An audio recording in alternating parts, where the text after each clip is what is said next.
Nós vamos proceder à leitura do texto bíblico que vai ocupar a nossa atenção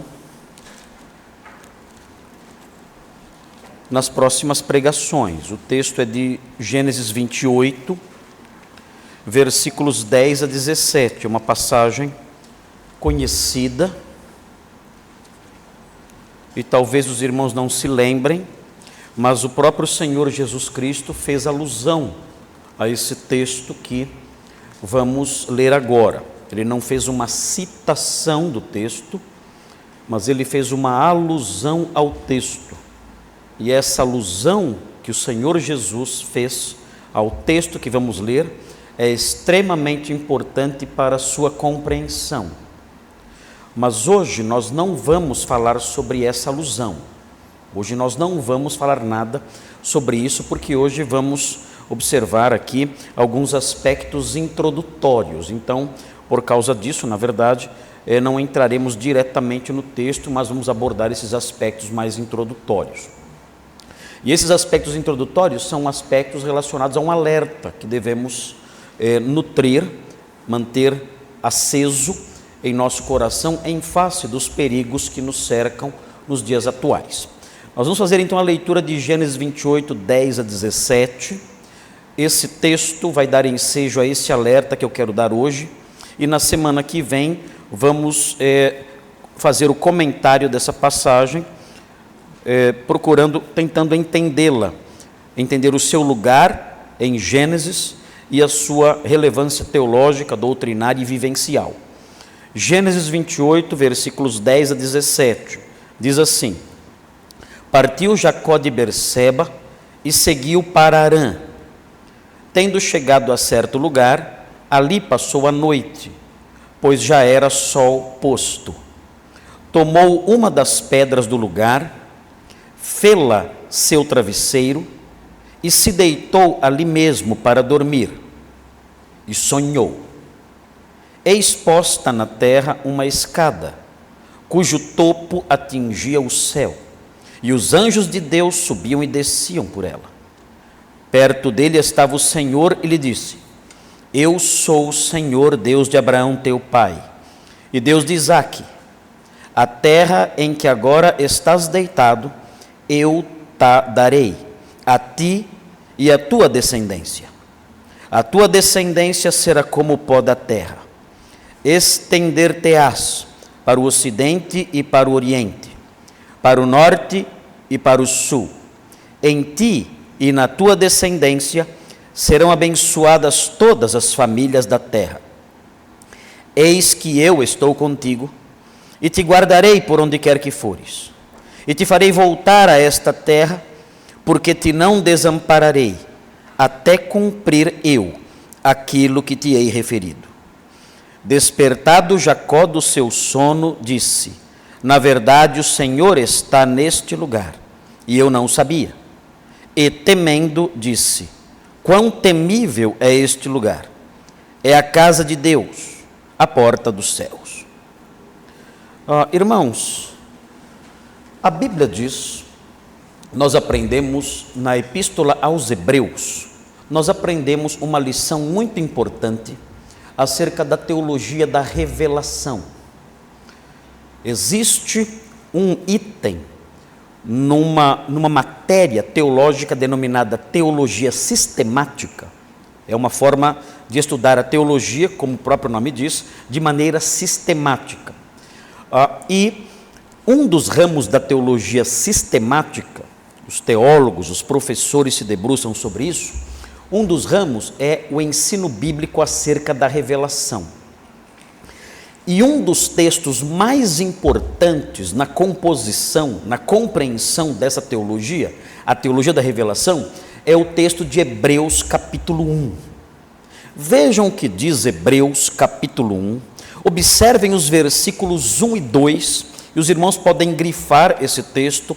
É um texto extremamente importante, não só por causa da sua relevância no que diz respeito à teologia da revelação, mas também por outras razões, também por causa da cristologia, da sua relevância para a construção de uma cristologia saudável também. É um texto extremamente rico e importante para a compreensão dessas coisas. Mas notem o que diz o texto e a sua relevância para a teologia da revelação. Diz assim: havendo Deus outrora falado muitas vezes e de muitas maneiras aos pais pelos profetas, nestes últimos dias nos falou pelo Filho, a quem constituiu herdeiro de todas as coisas, pelo qual também fez o universo. Hoje, na classe de novos membros, estudando Cristologia, eu e os alunos da classe, somos em cerca de 50 ou 60 alunos, mais ou menos, nós nos concentramos sobre o versículo 2. Mas eu quero chamar a atenção dos irmãos, especialmente nesta noite, neste momento agora, para o versículo 1. Vejam como Deus falou no passado aos nossos pais, aos pais. Ele falou pelos profetas, o texto diz, e ele falou muitas vezes e falou de muitas maneiras. Ele usou os profetas e ele falou aos profetas diversas vezes. Nós temos um conjunto imenso de revelação dada pelos profetas, entregue a nós pelos profetas, vindas do próprio Deus e entregues a nós pelos profetas. Nós temos aqui, em nossa Bíblia, nós temos 66 livros. Todos esses livros são de autoria profético-apostólica.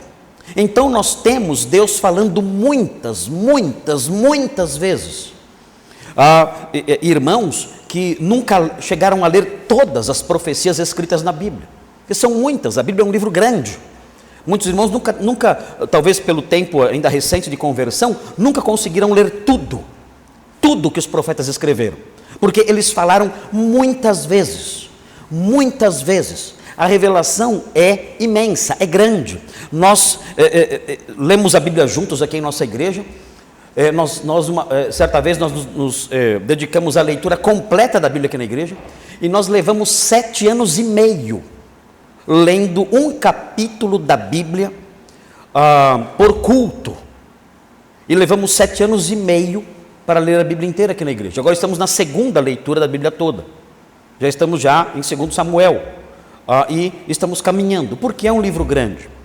Deus falou muitas vezes pelos profetas aos antigos, e o texto de Hebreus diz também que ele falou de muitas maneiras. E o que significa isso? Como assim Deus falou de muitas maneiras? Quando nós olhamos para a história bíblica e quando nós olhamos para o modo como Deus se manifestava aos profetas, nós aprendemos que ele se manifestava por meio de visões. Nós aprendemos que ele se manifestava por meio de aparições, e ele falava com esses homens. E nós aprendemos também que ele falava por meio de sonhos. E é isso que nós encontramos no capítulo 28 de Gênesis. Nós vemos Deus falando a um patriarca, ao patriarca Jacó, ele falando a esse patriarca por meio de um sonho. O texto, no versículo 12 de Gênesis 28, fala que Jacó sonhou com uma escada, e essa escada ligava a terra e o céu, e os anjos de Deus subiam e desciam por ela. Esse era o sonho. E durante esse sonho, Deus falou com Jacó e renovou os seus votos, as suas promessas, renovou ali a sua aliança, o seu pacto. Eu disse votos, mas é pacto. Ele renovou o seu pacto, a sua aliança, as suas promessas. Ele fez isso aqui nesse texto, e isso tudo por meio de sonhos. E ele fez isso porque os patriarcas, nós devemos lembrar disso, os patriarcas exerciam, entre outras funções proféticas também. Nós já aprendemos em Gênesis, os irmãos voltando para o livro de Gênesis, os irmãos devem se lembrar que Abraão é considerado no livro de Gênesis, e nós temos razões para crer que os demais patriarcas também eram tidos assim nessa conta. Ele era considerado um profeta. Vejam o capítulo 20. No capítulo 20, o próprio Deus diz expressamente que Abraão era um profeta. Os patriarcas eram profetas. Vejam, versículo 7. Gênesis 20, versículo 7. Diz assim, é Deus falando com Abimeleque. Diz assim, agora, pois, restitui a mulher a seu marido, que era Abraão, pois ele é profeta. Deus diz, ele é profeta e intercederá por ti, e viverás. E aí o texto prossegue. Mas nós vemos aqui o patriarca Abraão sendo considerado, sendo chamado por Deus de profeta. E nós temos razões, quando nós olhamos para Gênesis 25, por exemplo, o famoso oráculo acerca dos 2 meninos ali que lutavam no ventre de Rebeca, nós temos razões para crer que Isaac também era um profeta, e Jacó também era um profeta. Eram patriarcas, verdade, eram os patriarcas da nação de Israel, mas exerciam também funções de profetas. E Deus, então, que falou muitas vezes e de muitas maneiras, falou a Jacó por meio de um sonho. E nós vamos aprender o significado desse sonho, nós vamos estudar acerca desse sonho nos sermões subsequentes. Mas é importante que antes de nós entrarmos no texto de Gênesis 28 e olharmos para o significado de cada um dos versículos 10 até o versículo 17, observando aí os detalhes do texto e tirando as lições importantes desse texto, é importante que nós façamos aqui hoje uma consideração de alerta. É importante que os irmãos aprendam algumas verdades relacionadas a essas coisas que estamos falando. Por quê? Porque hoje em dia, nós estamos vivendo uma época em que o cristianismo foi bastante desfigurado. E como o cristianismo foi desfigurado? O cristianismo foi desfigurado exatamente por causa de um conceito errado de revelação. Muitas pessoas, na modernidade, nos dias de hoje, arrogam para si, trazem para si, se percebem e se apresentam como profetas, como pessoas que tiveram revelações de Deus, revelações maravilhosas de Deus, e saem pronunciando, enunciando essas profecias. E muitas delas, eles dizem o seguinte: olha, essa profecia, essas coisas que eu estou dizendo, Deus me deu essas coisas em sonhos. Assim como Jacó sonhou com uma escada, e através desse sonho Deus revelou diversas verdades importantes aí para ele, eu também tive um sonho, eu sonhei também. E esse sonho Deus me deu. E esse sonho tem um significado profético. E eu quero então anunciar esses meus sonhos. Eu quero então proclamar esses meus sonhos, porque eu acredito que esses sonhos que eu estou tendo são revelações de Deus. E com isso, então, esses homens, essas pessoas, acabam tentando conquistar o respeito das pessoas, a admiração das pessoas, porque são pessoas que supostamente recebem, revelações de Deus enquanto estão dormindo. Irmãos, nós temos que corrigir as coisas e aprender o que a Bíblia realmente diz. Em primeiro lugar, é bom entender que, mesmo na época em que Deus falava por meio de sonhos, mesmo naqueles dias, como Hebreus fala, que no passado, e ele se referia ali ao passado da sua perspectiva já, tendo Deus outrora falado, muitas vezes, e de muitas maneiras aos pais pelos profetas, mesmo o autor de Hebreus se referindo a esse período como sendo o passado, e mesmo considerando esse período, é importante observar que mesmo naquela época, em que Deus falava por meio de sonhos, isso não significava que a pessoa que recebia o sonho tinha algum tipo de autoridade espiritual. Existiam pessoas que recebiam sonhos de Deus e eram ímpias, eram pessoas perversas, eram pessoas incrédulas, eram pessoas da pior espécie e recebiam sonhos de Deus. Nós estamos olhando aqui, os irmãos estão vendo, o capítulo 20 de Gênesis, E vejam, no capítulo 20 de Gênesis, nós lemos o versículo 7, que fala que Abraão era um profeta. Mas vejam o versículo 3, no mesmo capítulo, vejam o versículo 3. O versículo 3 diz assim: Deus, porém, veio a Abimeleque, um incrédulo que havia tomado a mulher de Abraão. Deus, porém, veio a Abimeleque em sonhos de noite. E lhe disse: vais ser punido de morte por causa da mulher que tomaste, porque ela tem marido. Deus falou em sonhos a um homem perverso, a um homem ímpio, a um pagão, que não temia o Deus de Israel. Vejam o capítulo 41 de Gênesis.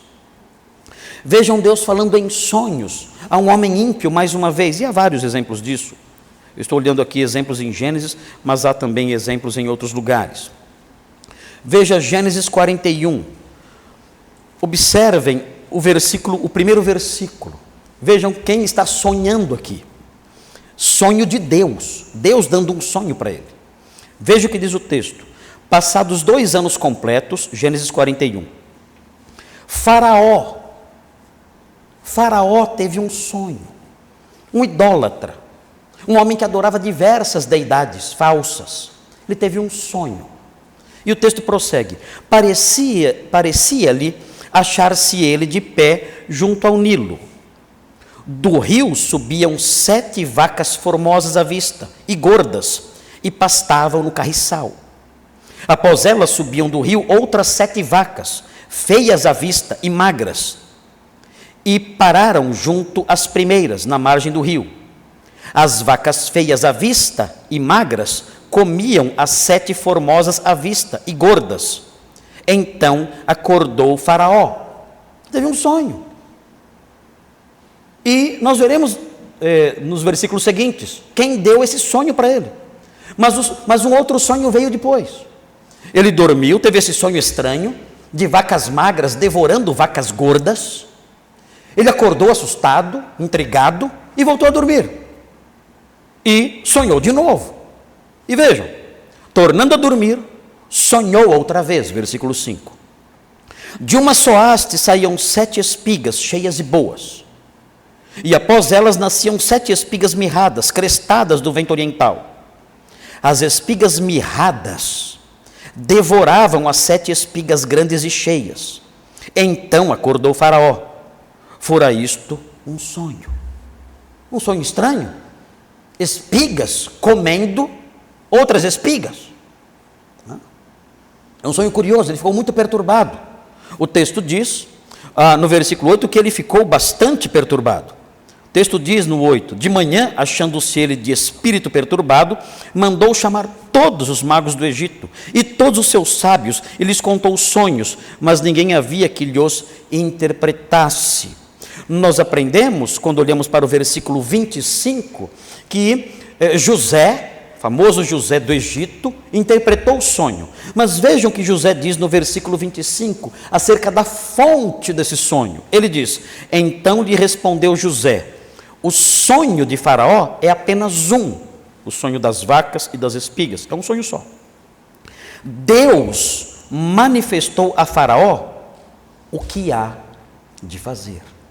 Ou seja, mesmo nos dias em que Deus falava por meio de sonhos, isso não era um atestado de santidade. Uma pessoa perversa, ímpia, incrédula, idólatra, como o Faraó no Egito, poderia ter um sonho dado por Deus. Então, cuidado. Cuidado, porque muitas pessoas acreditam que se alguém simplesmente diz, eu tive um sonho, Deus me revelou, ela automaticamente é elevada à condição de santo. Ela automaticamente é elevada à condição de alguém que tem autoridade espiritual. Mas nem nos tempos em que isso realmente acontecia, era assim. Pessoas perversas podiam ter sonhos vindos do próprio Deus. Os profetas deixaram de existir no século I. Nós não temos mais profetas hoje. Mas pastor, como é que você sabe disso? Eu sei porque a palavra de Deus explica isso.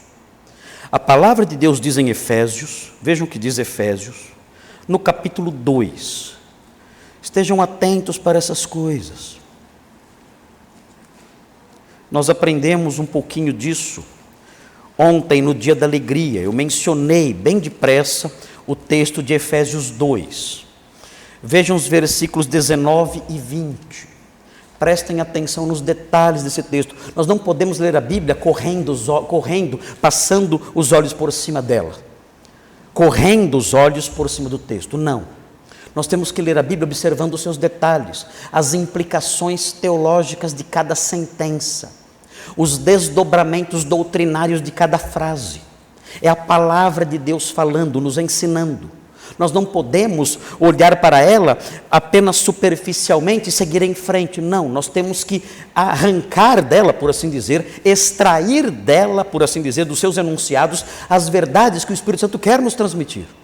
Vejam o que diz Efésios 2, no versículo 19. Assim, já não sois estrangeiros e peregrinos. Esse texto está falando de nós, os crentes, a igreja de Deus, aqueles que creram em Cristo e foram salvos pela fé. O texto diz que nós, os crentes, não somos estrangeiros e peregrinos em relação à cidade celeste. Os incrédulos são estrangeiros em relação à cidade celeste. Eles não têm ainda cidadania celestial.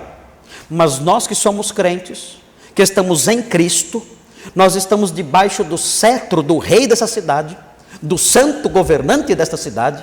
Nós temos a cidadania que Ele nos deu. Nós somos cidadãos do céu.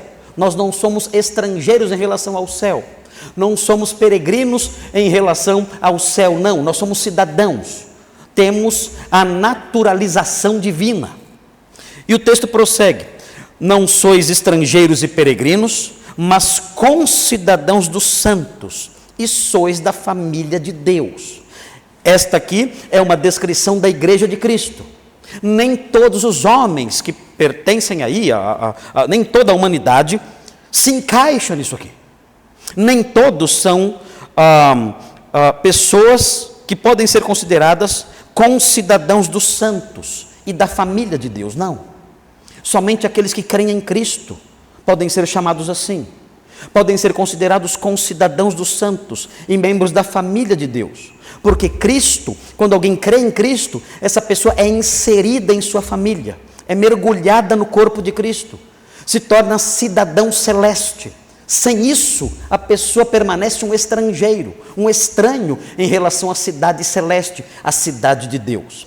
E vejam, o texto diz no versículo 20, como a igreja de Deus é edificada, com base em que ela é construída. E o texto diz, edificados sobre o fundamento, os alicerces, diz aqui o texto.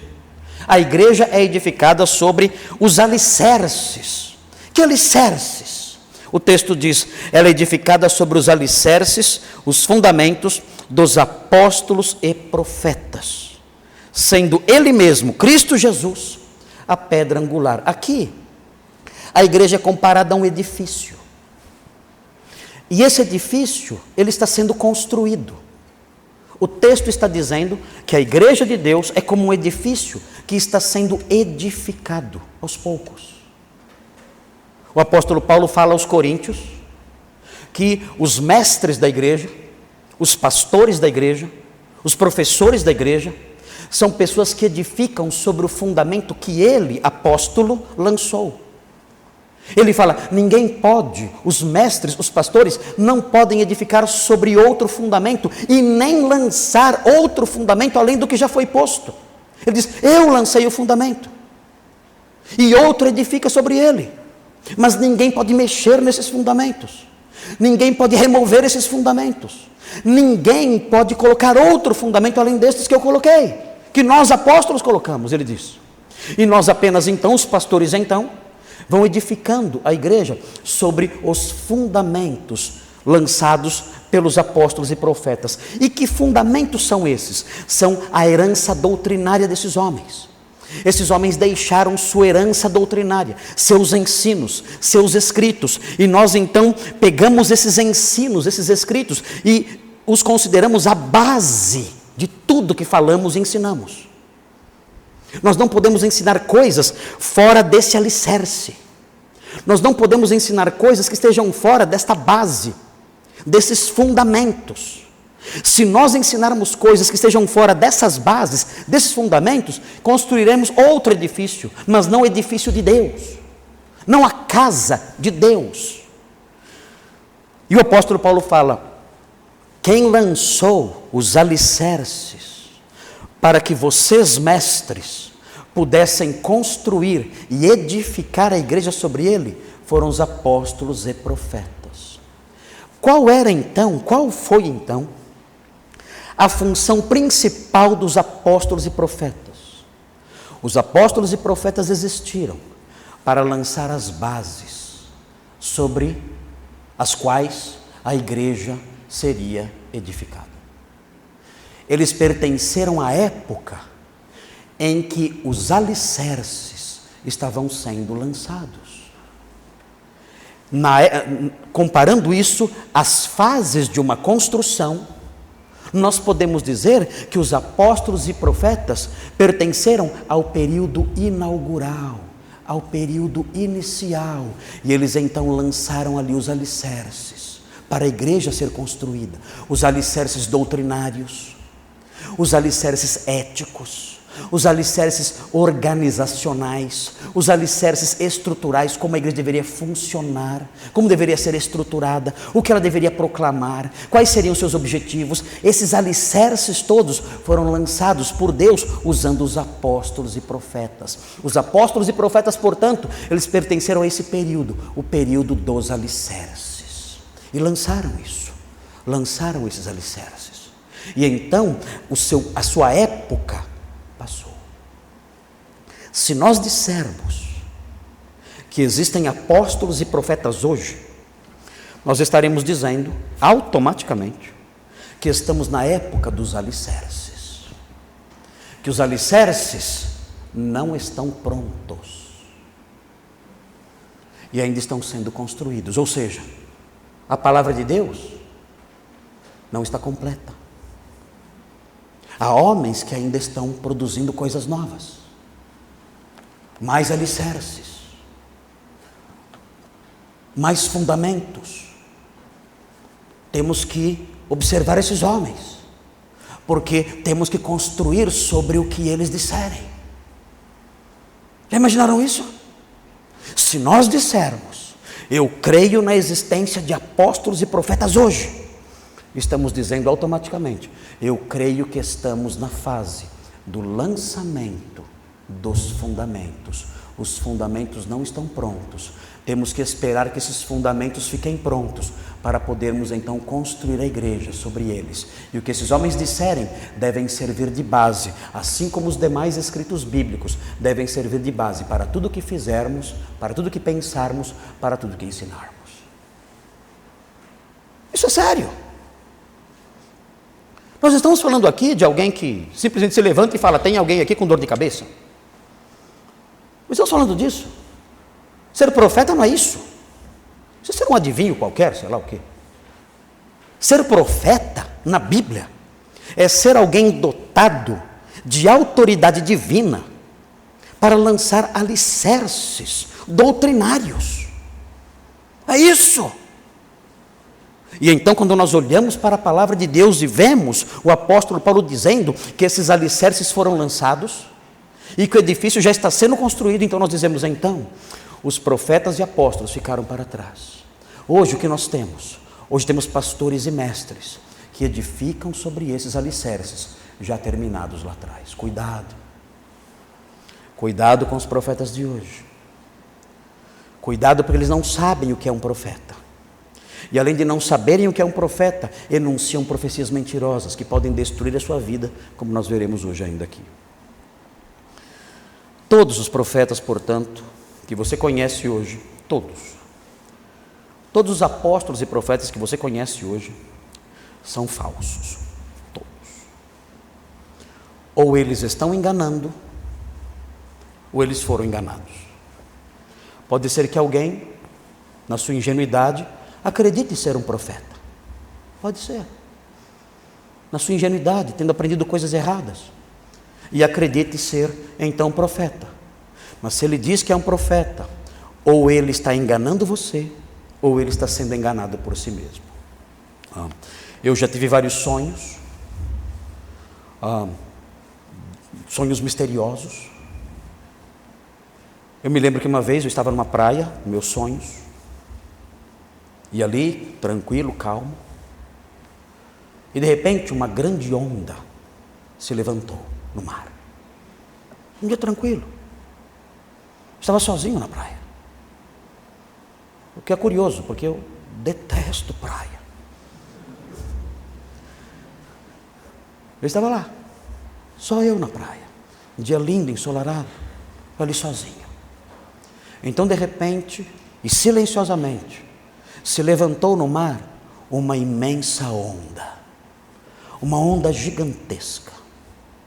E essa onda era tão grande, que ela me chamou a atenção. Era diferente das demais ondas, que eram pequenas e quebravam ali na praia.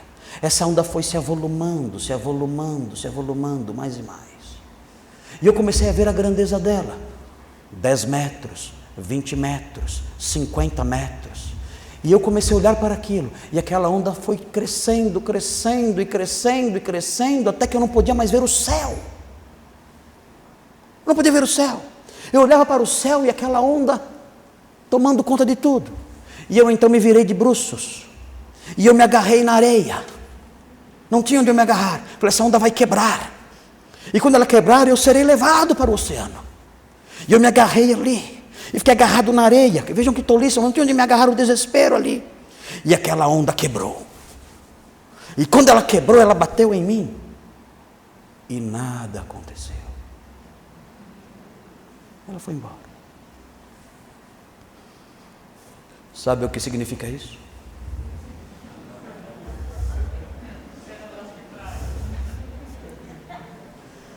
Sabe o que significa esse sonho? Nada. Nada. Foi um pensamento bobo que eu tive enquanto estava dormindo, só isso. Vocês já imaginaram se eu fosse um neopentecostal? O que eu faria com esse sonho? Já imaginaram as interpretações, as diversas interpretações que eu poderia atribuir a isso? Já imaginaram quanto eu iria ganhar com isso? Com um sonho como esse? Bobagens da minha mente. Bobagens da minha mente cansada.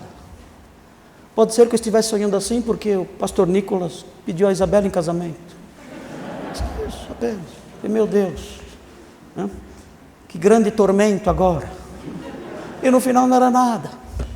Não era nada. Foi até um alívio você levar a Isabela embora.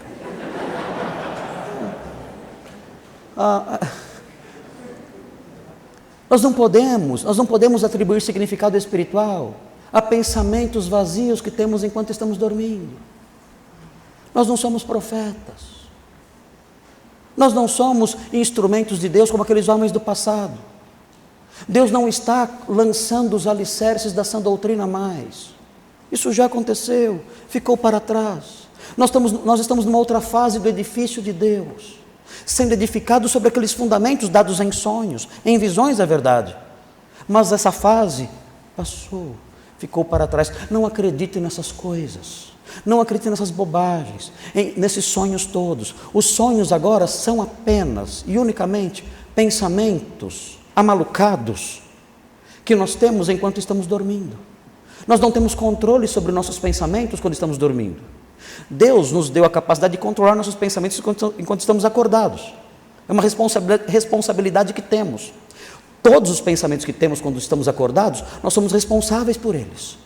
Podemos controlá-los, podemos rejeitá-los, podemos, é verdade, alimentá-los também, como podemos nos desviar deles. Até os pensamentos que o diabo tenta colocar em nossa mente, nós podemos resistir a eles. Quando Ananias enganou a igreja com sua esposa, Pedro disse a ele: Ananias, por que Satanás encheu seu coração? Ou seja, Satanás colocou pensamentos na mente de Pedro, na mente de Ananias.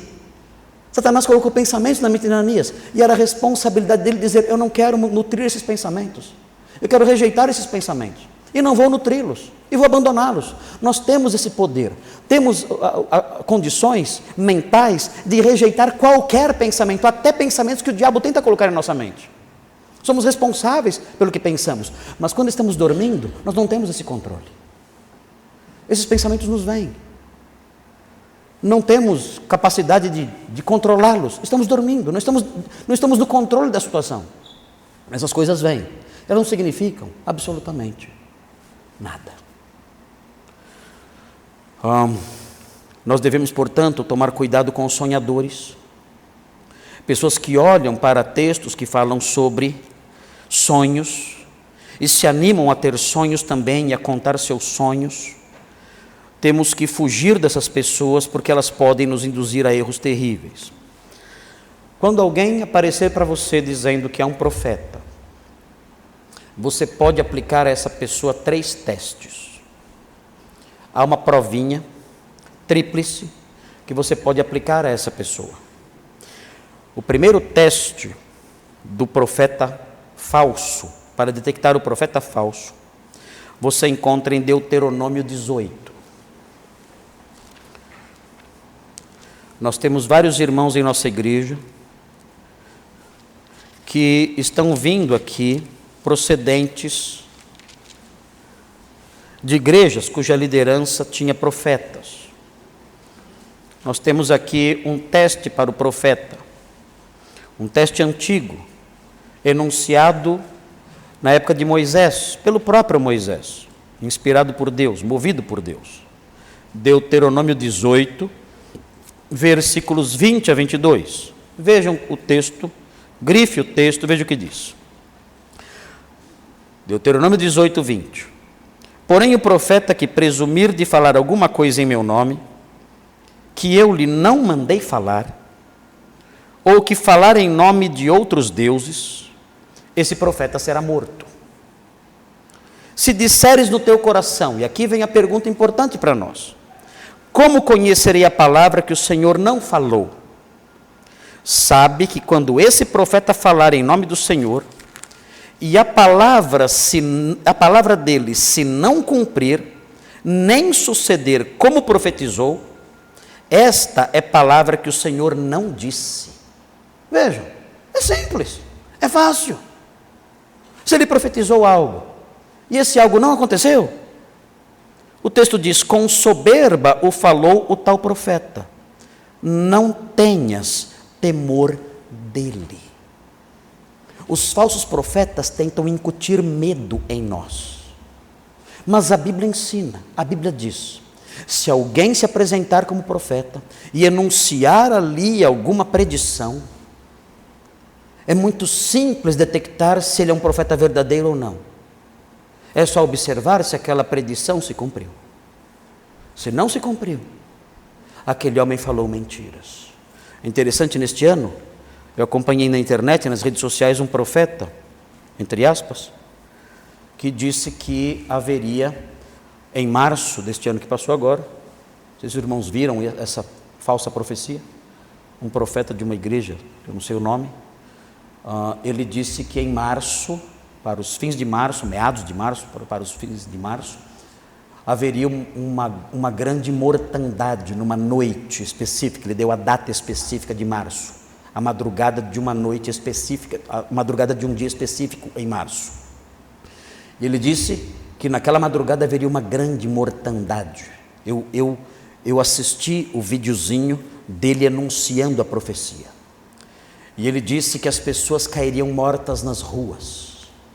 E nós sairíamos e encontraríamos as pessoas, os corpos das pessoas caídos aí pelas ruas afora, nos mercados, nos bares, muitos acidentes de trânsito, os carros batendo e pessoas morrendo. E isso aconteceria não só no Brasil, mas no mundo todo. E ele falava isso, ele dizia, muitos mortos espalhados pelas ruas, oh, xaralamai, xaralachúria, e falava essas coisas estranhas aí. Ele repetia essas línguas estranhas, essas falsas línguas estranhas, para tentar emprestar a sua profecia a alguma autoridade espiritual. Mas tanto a profecia quanto as línguas eram falsas. Ele ficava pronunciando palavras desconexas, e enquanto enunciava essas mentiras todas. e dizendo, Deus me falou e dizia, vocês têm que realizar um ato profético. O que é um ato profético? Nós não sabemos o que é um ato profético, mas as pessoas por aí afora, os evangélicos por aí afora, vivem inventando mentiras, lorotas, novidades. O que é um ato profético? Não sabemos o que é, mas as pessoas vivem inventando coisas novas. Ele dizia que o ato profético, no caso dele, consistia em você ungir as suas portas e janelas, para que o anjo da morte não entrasse na sua casa. E você não deveria sair naquela madrugada, porque se você saísse, o anjo da morte ia matar você também.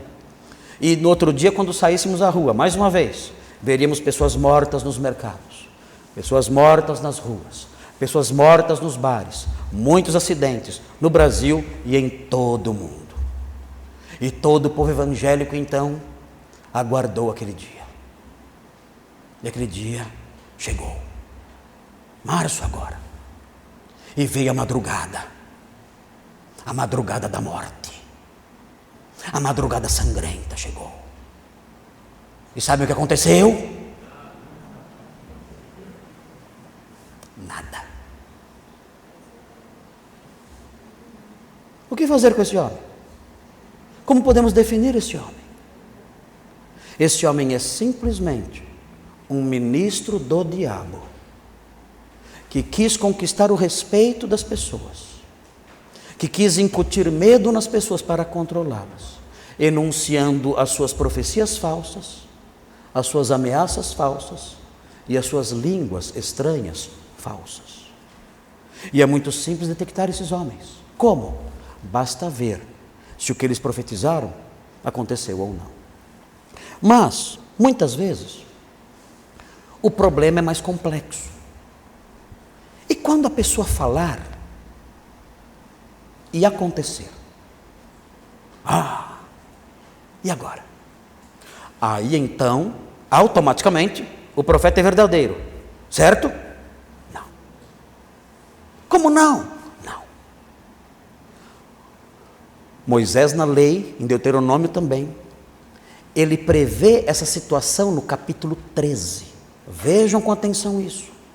Nós não podemos crer, ou os homens fiéis a Deus no passado, não podiam crer nos profetas que se apresentavam imediatamente. Vejam, capítulo 13 de Deuteronômio, diz assim, vejam, 13:1. Quando o profeta ou sonhador se levantar no meio de ti, e te anunciar um sinal ou prodígio. Vejam, um profeta ou sonhador aparece. Ele diz, eu vou fazer tal prodígio ou tal coisa vai acontecer. E vejam a sequência. 2. E suceder o tal sinal ou prodígio de que te houver falado. Agora, o que ficou mais difícil? Ele anunciou o que ia acontecer, e o que ia acontecer? Aconteceu. E agora? Como lidar com isso? O texto mostra que quando isso acontecer, nós temos que parar de olhar com os olhos e começar a ouvir com os ouvidos. Como assim? Ouçam agora, vejam, o que ele disse aconteceu. Ouçam agora a doutrina dele. Ouçam agora os ensinamentos dele. E vejam se os ensinamentos dele se ajustam à revelação de Deus. Vejam a sequência, o texto diz assim, e disser, agora ele não vai mais profetizar, ele vai ensinar. O profeta anunciou um prodígio e aconteceu. O que fazer agora? Agora vamos ouvir os seus ensinos. E vejam, agora ele vai ensinar. Vejam o que ele vai ensinar, diz assim, e disser, vamos após outros deuses que não conheceste e sirvamo-los. Vejam a mensagem dele. Ele profetizou e acertou. Ele profetizou e se cumpriu. Mas nós não podemos segui-lo. Temos que esperar o seu sermão. Temos que esperar a sua mensagem. Temos que esperar o seu ensino. E veja o que ele ensina. Ele diz, vamos após outros deuses.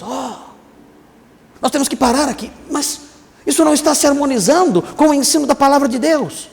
Vejam a sequência: não ouvirás as palavras desse profeta ou sonhador. Vejam, mesmo ele tendo acertado, não ouvirás. Por quê? Vejam a sequência. Vejam o que temos aqui. Diz assim: porquanto o Senhor vosso Deus vos prova. Foi por isso então que o que ele disse aconteceu. Deus estava provando a nossa fidelidade. Por isso que aquele profeta disse que iria acontecer, Deus fez com que acontecesse, para ver se nós amamos a sua palavra, para ver se nós realmente estamos apegados à sua revelação bíblica. Vejam, o texto diz: o Senhor vosso Deus vos prova, para saber se amais o Senhor vosso Deus de todo o vosso coração e de toda a vossa alma. E ele prossegue: andareis após o Senhor vosso Deus e a ele temereis, guardareis os seus mandamentos, ouvireis a sua voz, a ele servireis e a ele vos achegareis. Esse profeta ou sonhador, mesmo tendo acertado, será morto. Por quê? Ele pregou um portento, fez uma profecia e aconteceu.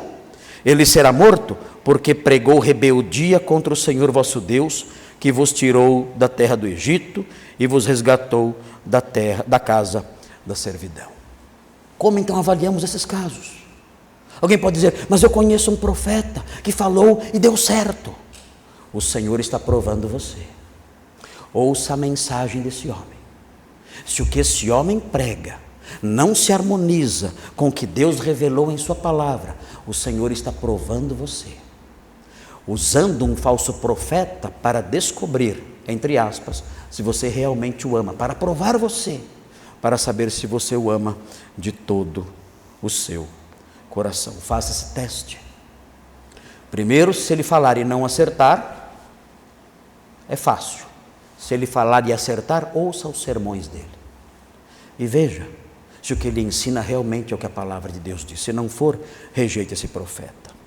Eu acho que existe uma outra forma de você testar o falso profeta. Essa outra forma é uma forma que está presente em Daniel no capítulo 2. Eu gosto dessa forma de testar os falsos profetas. Vejam Daniel capítulo 2.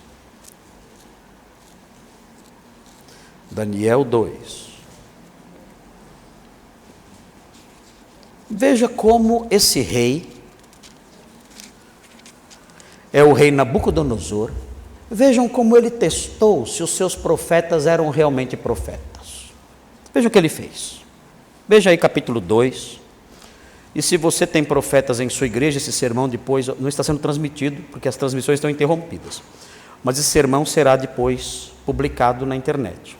Então, se você na sua igreja tem algum profeta, você pode aplicar a ele o teste de Nabucodonosor. E quem sabe, você então descubra finalmente que você está diante de um falso profeta. Vejam o teste de Nabucodonosor. Muito inteligente esse rei. Ele não era crente ainda nessa época, depois ele se converteu. Nessa época ele não era crente, mas ele fez um teste, ele era um homem muito inteligente. Veja o que diz. No segundo ano do reinado de Nabucodonosor, teve este um sonho, de novo o incrédulo tendo um sonho. E o seu espírito se perturbou e passou-se-lhe o sono. Então o rei mandou chamar os magos, os encantadores, os feiticeiros e os caldeus, para que declarassem ao rei quais lhe foram os sonhos. Eles vieram e se apresentaram diante do rei. Vejam, eram os religiosos da época, os mestres espirituais da época, os adivinhos, os sábios, os profetas daqueles dias. Disse-lhes o rei: tive um sonho, e para sabê-lo está perturbado o meu espírito. Os caldeus disseram ao rei em aramaico: ó rei, vive eternamente. Dize o sonho a teus servos, e daremos a interpretação. Respondeu o rei e disse aos caldeus: uma coisa é certa, se não me fizerdes saber o sonho e a sua interpretação, sereis despedaçados, e as vossas casas serão feitas monturo. Vocês não têm revelação? Então vocês vão me revelar o sonho, que eu sei que tive, e a interpretação do sonho que eu tive. Vejam a sequência, eles são espertos esses homens. Mas se me declarardes o sonho e a sua interpretação, recebereis de mim dádivas, prêmios e grandes honras. Portanto, declarai-me o sonho e a sua interpretação. Os falsos profetas fingiram que não escutaram. Vejam o versículo 7. Responderam segunda vez e disseram: diga o rei o sonho a seus servos, e lhe daremos a interpretação. Tornou o rei e disse: bem percebo que quereis ganhar tempo, porque vedes que o que eu disse está resolvido. Isto é, se não me fazeis saber o sonho, uma só sentença será a vossa, pois combinastes palavras mentirosas e perversas para as proferirdes na minha presença, até que se mude a situação. Portanto, dizei-me o sonho, e saberei que me podeis dar-lhe a interpretação. Responderam os caldeus na presença do rei e disseram: não há mortal sobre a terra que possa revelar o que o rei exige, pois jamais houve rei, por grande e poderoso que tivesse sido, que exigisse semelhante coisa de algum mago, encantador ou caldeu. A coisa que o rei exige é difícil, e ninguém há que a possa revelar diante do rei, senão os deuses, e estes não moram com os homens. O texto prossegue dizendo que o rei mandou matar todo mundo. É um teste inteligente? É um teste muito bom? É um teste justo? Vocês não são pessoas que revelam as coisas? Pois bem, eu tive um sonho. Vocês vão contar para mim o sonho que eu tive e dizer o que o sonho significa. Porque se eu contar o sonho, vocês podem, como já fizeram, o texto diz aqui, de comum acordo, apresentar uma interpretação aí conjunta e me enganar. Mas não. Vocês vão contar o sonho. E depois que vocês contarem o sonho, vocês vão interpretar o sonho para mim. Senão, eu saberei que vocês são falsos profetas. E vou matar todos vocês. Vocês sabem a sequência da história? Daniel, um verdadeiro profeta, apareceu. Foi levado ali. E o rei disse: diga o sonho. Ele contou: o senhor sonhou com isto, isto, isto e isto. Foi esse o seu sonho. Agora vou dizer o que o seu sonho significa. O seu sonho significa isto, isto, isto e isto. Faça o teste com o profeta da sua igreja. Quando você tiver um sonho, diga a ele: conte para mim o sonho que eu tive. Você é um profeta. Você tem revelações. Conte para mim o sonho que eu tive. E depois que você contar o sonho que eu tive, diga o que o sonho que eu tive significa. Faça o teste. Se o profeta da sua igreja não conseguir contar o seu sonho, eu não conte para ninguém, porque senão eu vou contar para ele. Ele não conseguir contar o seu sonho, ele é um falso profeta, um mentiroso, um enganador. Fuja dele. Quanto ao uso de sonhos, especificamente, nós vamos estudar isso em Gênesis 28. Quanto ao uso de sonhos e profetas sonhadores, há várias profecias terríveis no Antigo Testamento. Uma bastante pesada está em Jeremias 14. Jeremias 14, os irmãos estão vendo aí várias passagens bíblicas. Eu quero apontar para os irmãos, antes de entrarmos no texto mesmo. Hoje não teremos tempo de entrar no texto de Gênesis 28. Este sermão é apenas uma introdução, num alerta para os perigos que temos diante de nós hoje. Mas vejam um texto bastante severo contra os sonhadores, os falsos profetas que sonham. Em Jeremias 14, versículo 13. É Jeremias falando aqui. Vejam o que ele diz: então disse eu: ah, Senhor Deus. Jeremias 14, 13. Eis que os profetas lhes dizem: não vereis espada, nem tereis fome, mas vos darei verdadeira paz neste lugar. Eram profecias falsas. Jeremias havia profetizado que a espada chegaria e que o povo seria morto e seria levado cativo. Essa era a profecia verdadeira, mas os falsos profetas diziam o contrário. Os falsos profetas diziam: não vereis espada, nem tereis fome, mas vos darei verdadeira paz neste lugar. 14. Disse-me o Senhor. Vejam a avaliação de Deus acerca desses profetas. Os profetas profetizam mentiras em meu nome. Nunca os enviei, nem lhes dei ordem, nem lhes falei. Visão falsa, adivinhação, vaidade e o engano do seu íntimo são o que eles vos profetizam. Eles só dizem para vocês ideias da cabeça deles. São mentiras, são invenções deles. Eles criaram essas coisas. Eu não falei com eles, eu não os enviei. São profetas falsos. Versículo 15. Portanto, assim diz o Senhor acerca dos profetas, que, profetizando em meu nome, sem que eu os tenha mandado, dizem que nem espada, nem fome haverá nesta terra. A espada e a fome serão consumidos esses profetas. O que eu vou fazer com esses profetas, que profetizam coisas da sua própria cabeça, é isso. Eu vou matá-los, a espada e a fome. Mas o que é interessante é o que vem no versículo 16. Porque o versículo 16 não aponta a ira de Deus apenas para os profetas falsos. O versículo 16 faz com que o golpe da ira de Deus se espalhe mais. Vejam o versículo 16. O povo a quem eles profetizam. Vejam, agora a profecia a profecia do juízo, da ira de Deus se dirige não só aos profetas, mas ao povo. Ele prossegue.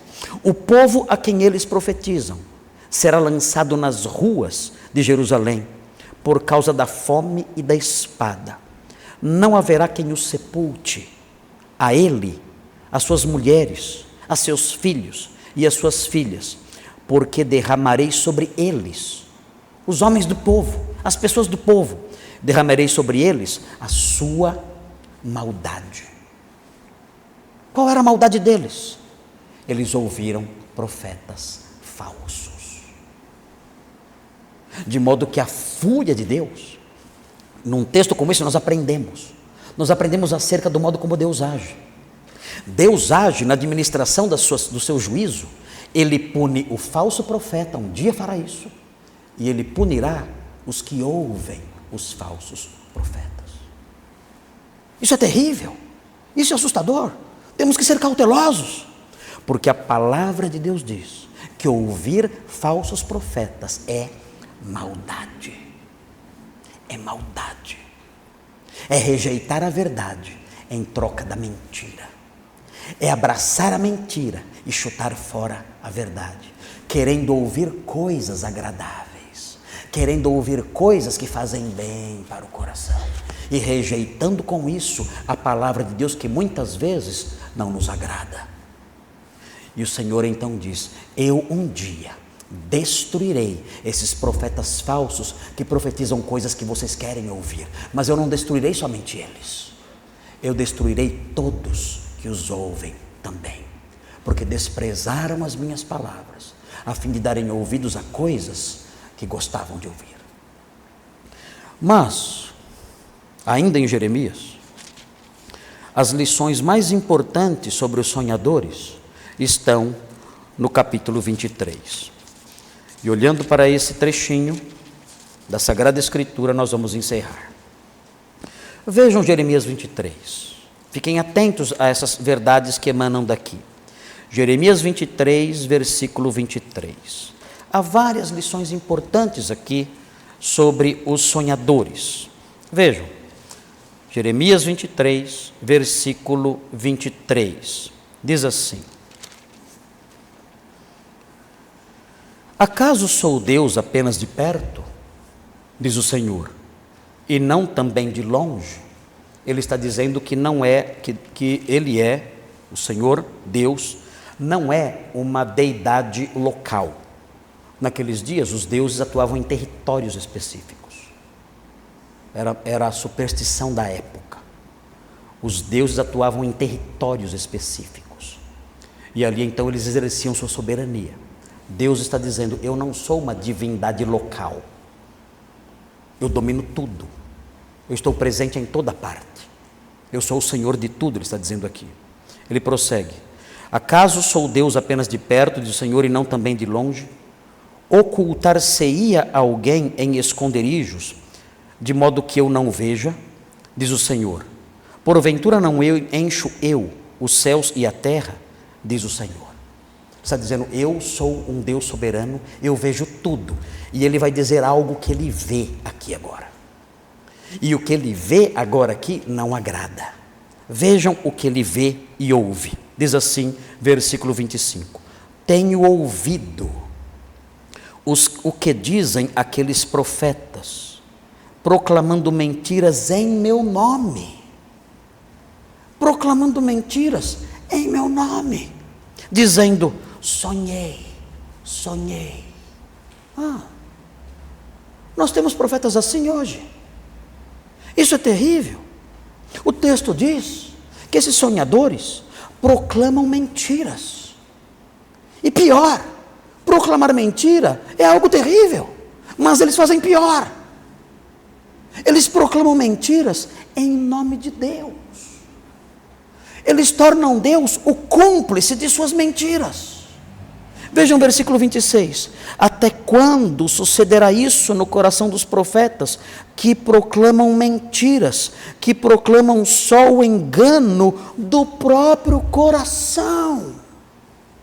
Eles têm uma ideia, um sonho, ou qualquer outra coisa que lhes venha à mente, e proclamam essas coisas, como se essas coisas fossem palavras que eu pronunciei. E eles mentem ao fazer isso, e me tornam cúmplice dessas coisas, como se eu fosse a fonte da mentira, como se eu, o Deus da verdade, o Deus santo, soberano, inculpável, fosse a fonte da mentira. Além de mentirem, blasfemam contra o meu nome, porque profetizam coisas que eu nunca ordenei que profetizassem. Vejam o versículo 30. Versículo 30 diz: portanto, eis que eu sou contra esses profetas. Essa expressão, eis que eu sou contra esses profetas, aparece 3 vezes nesse trecho. Ele realçando: eu sou contra esses homens, eu sou contra esses homens, eu sou contra esses homens são meus inimigos. Ele prossegue, versículo 30. Portanto, eis que eu sou contra esses profetas, diz o Senhor, que furtam as minhas palavras, cada um ao seu companheiro. Eis que eu sou contra esses profetas, diz o Senhor, que pregam a sua própria palavra e afirmam: ele disse. O que significa a parte final do versículo 30? Eles furtam as minhas palavras, cada um ao seu próprio companheiro. O texto significa aqui, o sentido é o seguinte: havia outros profetas falsos, e eles escutavam as profecias falsas dos seus colegas, e compartilhavam e divulgavam essas profecias falsas. Isso não fica muito claro na tradução aqui. Nossa tradução não é muito clara, mas o sentido é esse: os falsos profetas escutavam a profecia falsa do seu colega, outro falso profeta, e divulgavam essas coisas também. Eram falsos profetas em conluio, eram colegas na mentira, um apoiava o outro. Já viram isso em algum lugar? Um enunciava uma mentira e o outro dizia: não, isso aí é revelação de Deus, é profecia de Deus. E Deus diz: eu sou contra esses homens, porque esses homens proclamam mentiras nascidas em seu próprio coração e atribuem essas mentiras a Deus. Eles diziam, para tentar dar autoridade às suas palavras, eles diziam: sonhei, sonhei. Alguns comentaristas entendem que essa expressãozinha era uma expressãozinha quase que mágica. A pessoa dizia: sonhei, sonhei, e as pessoas então ficavam impressionadas com isso. Para emprestar alguma autoridade espiritual que eles iam dizer, eles diziam: sonhei, sonhei, sonhei, sonhei. E os homens então ficavam impressionados com isso e davam ouvidos a essas coisas. E aquele profeta então compartilhava o que lhe dava na cabeça. E diziam: Deus me revelou isso. E era mentira. Meu Deus, como isso tem acontecido hoje em dia. Como temos ouvido isso tantas vezes. Deus me revelou, Deus me revelou. E a pessoa compartilha ideias da sua cabeça. Deus diz: eu sou contra essas pessoas, porque elas me tornam cúmplice das suas mentiras, dizem que eu sou a fonte das suas invenções. E Deus odeia essas pessoas, Deus odeia essas práticas, e Ele é contra essas pessoas. Não ouça essas pessoas, elas são perigosas. Veremos por que são perigosas, o texto vai dizer por que são perigosas. Não dê ouvidos a elas. O texto prossegue, e o texto diz qual é o efeito disso tudo. Vejam, é um texto muito atual, é um texto muito atual, vemos isso todos os dias. Versículo 27 diz o seguinte: os quais cuidam em fazer que o meu povo se esqueça do meu nome pelos seus sonhos, que cada um conta ao seu companheiro, assim como seus pais se esqueceram do meu nome por causa de Baal. O que esses sonhos fazem? O texto aqui explica. Esses sonhos fazem as pessoas se esquecerem de quem Deus é. Os homens se voltam as suas atenções para esses sonhos, ficam ouvindo esses sonhos e as interpretações falsas desses sonhos, e se esquecem de quem Deus é. Os profetas não anunciam quem Deus é, e fazem então com que as pessoas esqueçam de quem é Deus. E quando as pessoas se esquecem de quem é Deus, olhando para esses sonhos vazios, elas começam a fazer o mal. Não sabem quem é o Senhor. Estão preocupadas com coisas vazias. Estão preocupadas com ensinos toscos, com palavras que não têm relevância nenhuma, com invenções da cabeça das pessoas, de pessoas más. E com isso se esquecem do Senhor. Ouvindo esses sonhos, eles se esquecem de que Deus é um Deus soberano, santo, onipresente, onisciente, onipotente, e se esquecem dessas coisas. E então passam a viver uma vida cristã dupla. Vão à igreja, ouvem aquelas bobagens todas, gritam alegres, fecham os olhos e cantam, virando os olhos, desfigurando o rosto, e no seu dia a dia vivem vidas sujas, porque se esquecem de quem é Deus, se esquecem que Ele é soberano e tudo vê, se esquecem que Ele é santo, se esquecem disso. Por quê?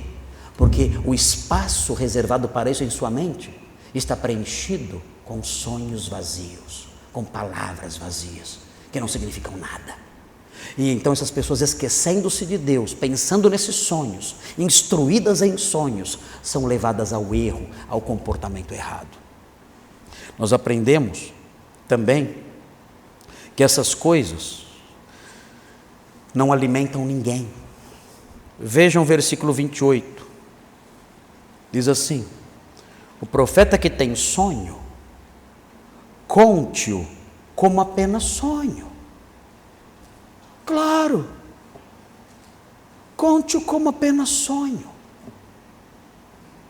Mas aquele em quem está a minha palavra, fale a minha palavra com verdade. Há um contraste aqui.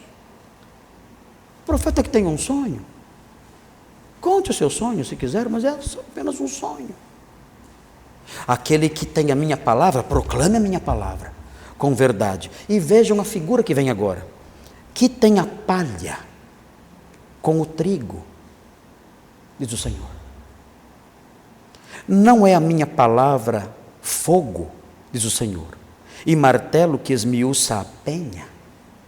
Ele diz: a minha palavra é trigo, ela alimenta. Esses sonhos são o quê? São palha. É possível se alimentar com palha? Nós podemos nos alimentar com palha? O pastor Nicolas tem um coelho.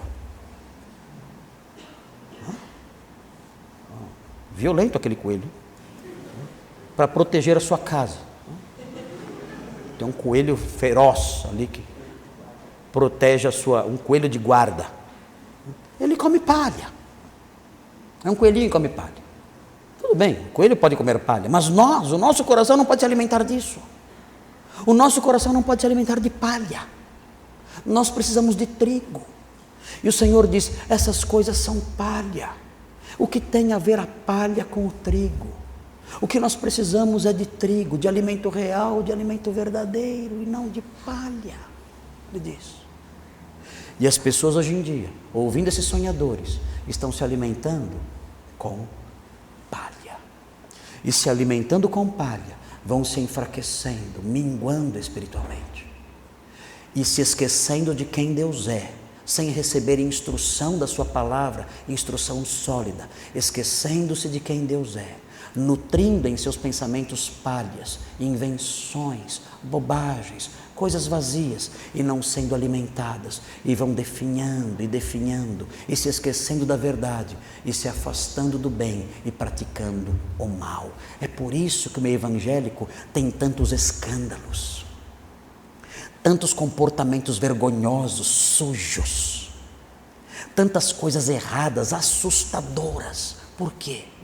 As pessoas estão recebendo palha, comendo palha, e elas então estão definhando espiritualmente e se esquecendo de quem Deus é e praticando o mal. É o efeito do falso profeta sobre elas, é o efeito do sonhador sobre elas.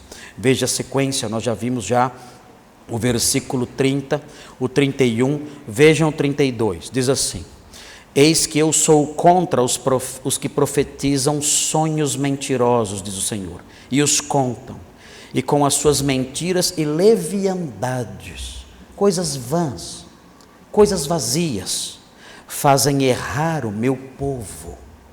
Contando esses sonhos, conduzem o meu povo ao comportamento mau, pois eu não os enviei, nem lhes dei ordem, e também proveito nenhum trouxeram a esse povo, diz o Senhor.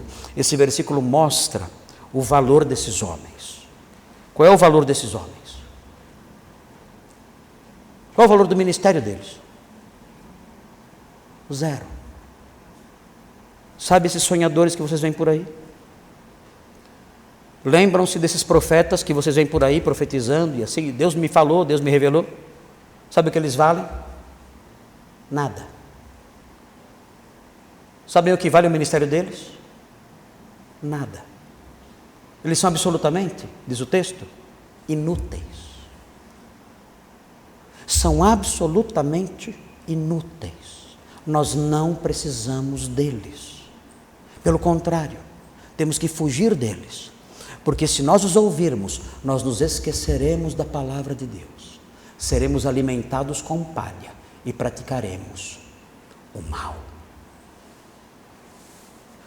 Essa é a palavra de alerta que eu quero deixar com os irmãos antes de olharmos para o texto do sonho de Jacó.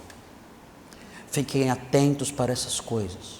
Não se deixem levar pelas tendências do evangelicalismo moderno, porque o evangelicalismo moderno está repleto de sonhadores, de falsos profetas, que fazem o povo se esquecer de Deus e conduzem o povo pelo caminho da mentira. Eu quero destacar, antes de encerrar, já está no horário de terminar, quero destacar algo importante aqui. Vejam, observem com atenção o versículo 29. Veja esse versículo. Há uma figura aqui. Uma figura que não é difícil de entender. Vejam. Diz assim no 29. E com isso encerramos. Não é a minha palavra fogo, diz o Senhor. Uma pergunta retórica.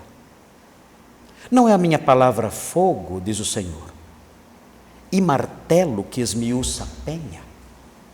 Como assim? Por que esse texto diz que a palavra de Deus é fogo e a palavra de Deus é martelo que esmiuça a penha? Como assim?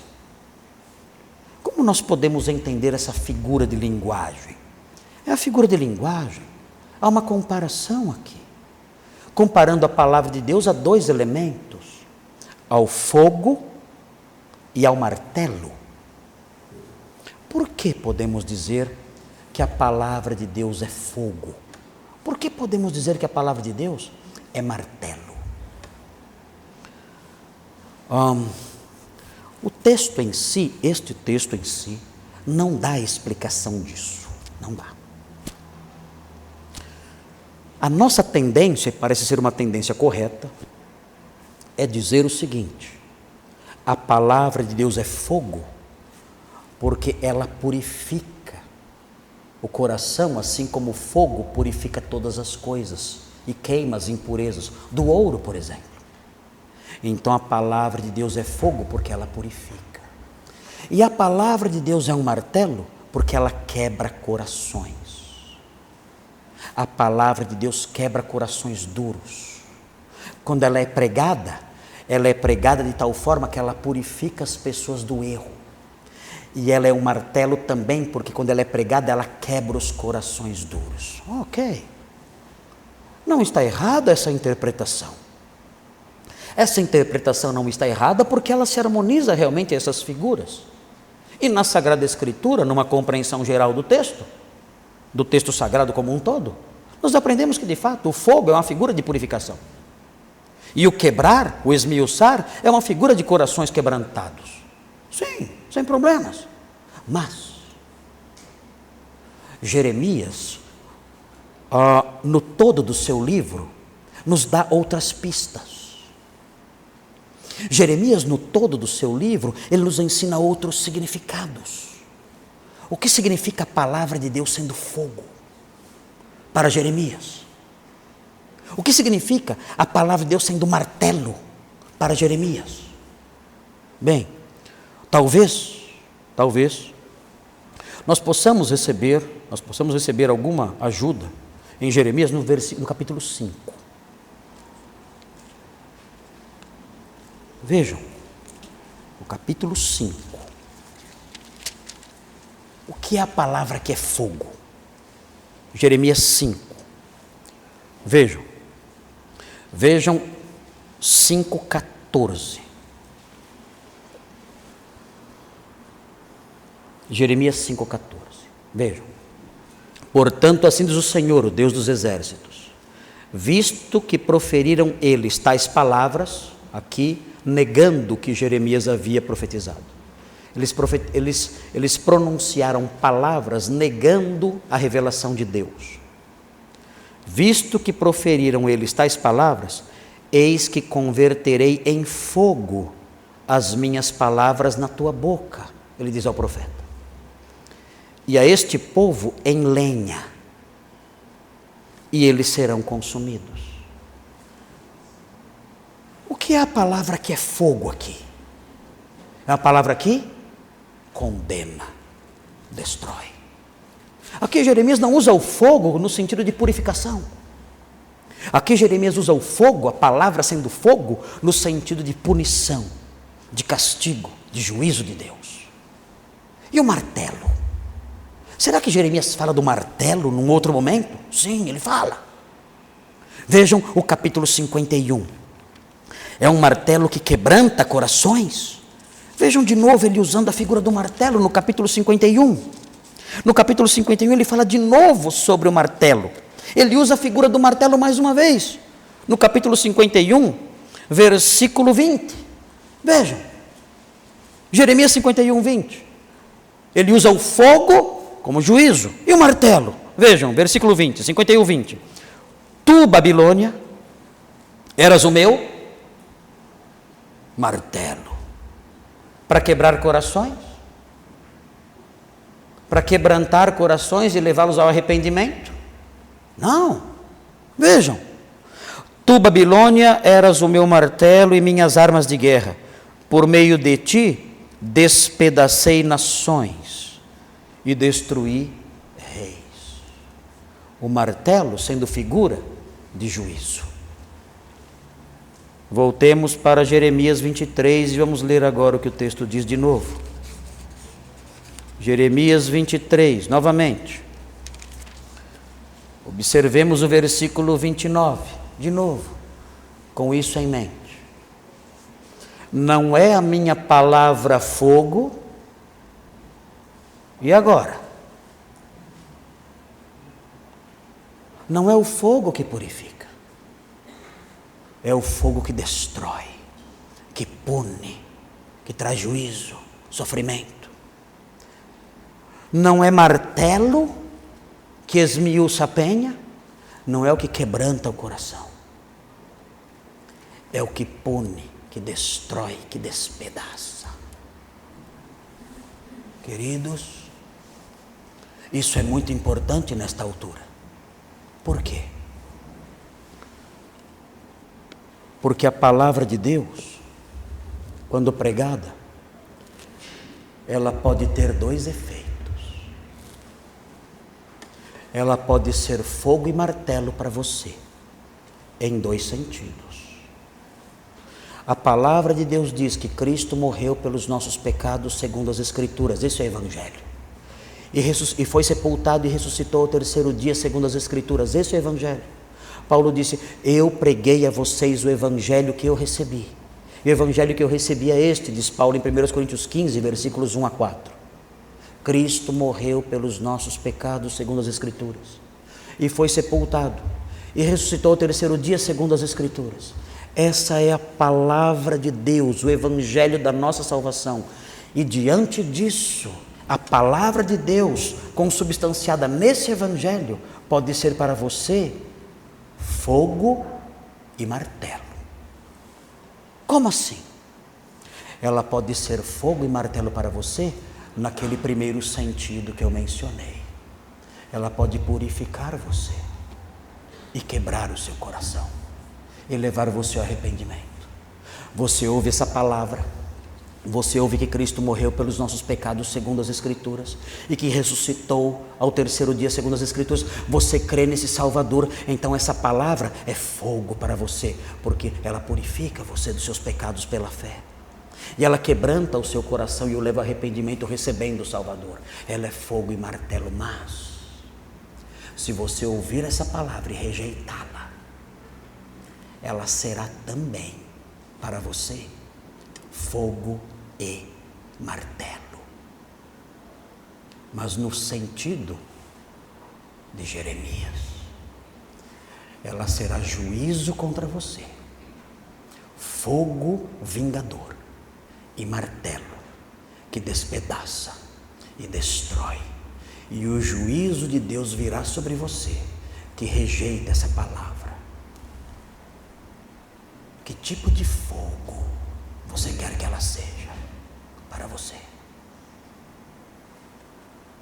Que tipo de martelo você quer que ela seja para você? Vamos orar.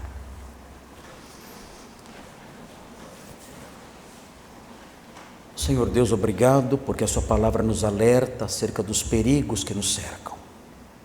Nós vamos estudar um texto tão importante de Gênesis 28. Vamos aprender lições tão preciosas nesse texto. Aprenderemos o modo como o próprio Senhor Jesus olhou para esse texto. E seremos enriquecidos por meio disso e edificados por sua palavra santa, que não é palha, é trigo. Nós queremos pedir que o Senhor nos ajude para que a entendamos sempre e para que nos enriqueçamos estudando e nos debruçando sobre ela.